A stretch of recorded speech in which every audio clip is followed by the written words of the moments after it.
Halo, Assalamualaikum. Saya Naksyawa dari PGMI 2B. Nah, di sini saya akan membahas tentang bimbingan konseling. Bimbingan konseling di sini saya akan membahas 3 subtema. Yang pertama, sejarah bimbingan konseling di Indonesia. Yang kedua, prinsip dan landasan bimbingan konseling. Dan yang ketiga, tujuan dan fungsi bimbingan konseling. Mari kita masuk ke materi yang pertama. Apa sih pengertian bimbingan dan konseling? Nah, pengertian bimbingan dan konseling itu adalah proses interaksi antara konselor dengan konseling, baik secara langsung maupun tidak langsung, dalam rangka untuk membantu konseling akan dapat menyelesaikan masalahnya atau mengembangkan potensi pada dirinya. Kemudian, sejarah masuknya bimbingan konseling di Indonesia yaitu pada tahun 1960. Sejarah lahirnya bimbingan dan konseling di Indonesia diawali dari dimasukkannya bimbingan dan penyuluhan pada setting sekolah. Pemikiran ini diawali sejak tahun 1960. Hal ini merupakan salah satu hasil konferensi Fakultas Ilmu dan Keguruan Pendidikan disingkat FKIP di Malang tanggal 20-24 Agustus tahun 1960. Kemudian, pada tahun 1962, pejabat pendidikan Indonesia melakukan peninjauan ke Amerika Serikat. Kemudian, terkesan dengan layanan bimbingan dan penyuluhan di sekolah-sekolah di sana. Sehingga ketika para pejabat Kementerian Pendidikan dan Kebudayaan kembali ke tanah air, mereka menginstruksikan agar dibentuknya layanan bimbingan dan penyuluhan.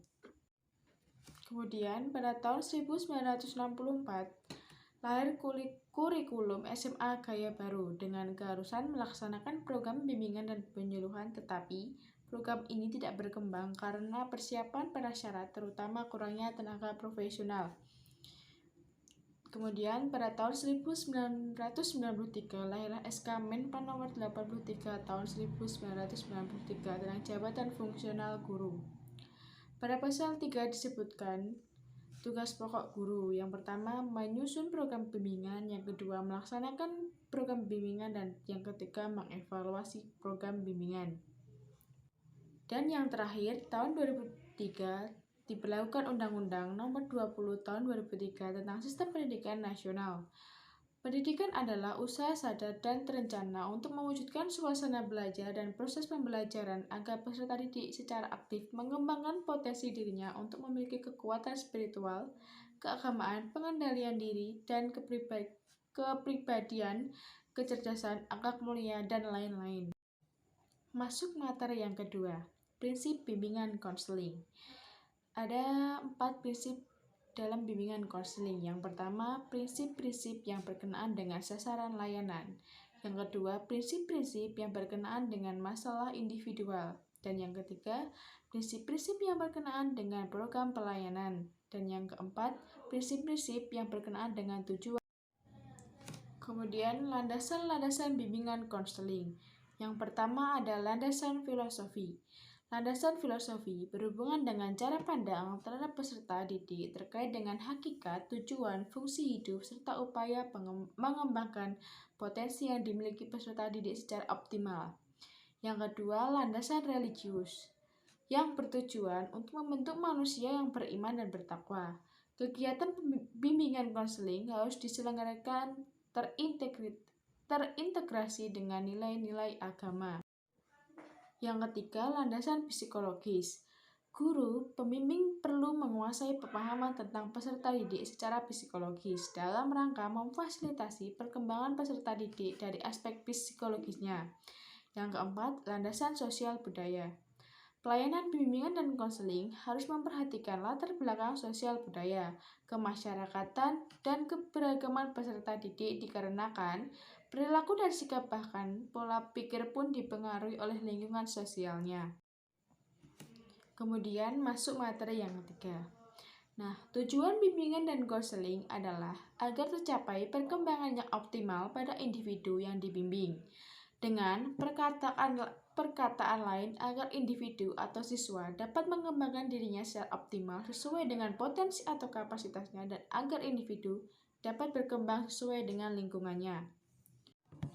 Adapun tujuan bimbingan konseling yaitu yang pertama, membantu mengembangkan kualitas kepribadian individu yang dibimbing atau dikonseling. Yang kedua, membantu mengembangkan perilaku yang lebih efektif pada diri individu dari lingkungannya. Dan yang ketiga, membantu mengembangkan kualitas kesehatan mental klien. Yang keempat, membantu klien menanggulangi problema hidup dan kehidupannya secara mandiri. Kemudian selanjutnya, tujuan bimbingan konseling dalam Islam. Adapun tujuan bimbingan konseling dalam Islam yang pertama adalah untuk menghasilkan kecerdasan rasa emosi pada individu sehingga muncul dan berkembang rasa toleransi atau tasamuh, kesetiakawanan, tolong-menolong, dan rasa kasih sayang. Yang kedua, untuk menghasilkan kecerdasan spiritual pada diri individu sehingga muncul dan berkembang keinginan untuk berbuat taat kepadanya, ketulusan mematuhi segala perintahnya, serta ketabahan menerima pujiannya. Kemudian yang ketiga, untuk menghasilkan suatu perubahan, perbaikan, kesehatan, dan kebersihan jiwa dan mental. Jiwa menjadi tenang, jinak, dan damai atau mutmainah, bersikap lapang dada atau rodiyah, dan mendapatkan pencerahan taufik dan hidayahnya atau mardiyah. Kemudian yang keempat, untuk menghasilkan suatu perubahan, perbaikan, dan kesopanan tingkah laku yang dapat memberikan manfaat baik pada diri sendiri, lingkungan keluarga, lingkungan sekolah atau madrasah, lingkungan kerja maupun lingkungan sosial dan alam sekitarnya. Nah, itu tadi penjelasan materi dari saya. Sekian, terima kasih. Mohon maaf apabila ada kesalahan. Wassalamualaikum warahmatullahi wabarakatuh. Bye-bye.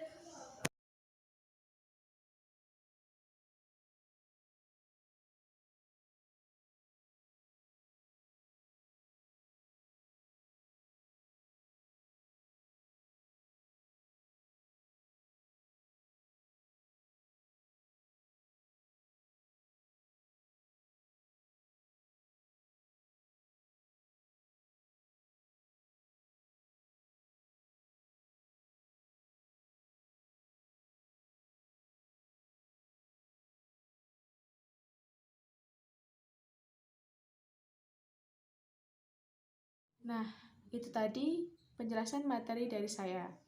Sekian, terima kasih. Mohon maaf apabila ada kesalahan. Wassalamualaikum warahmatullahi wabarakatuh. Bye-bye.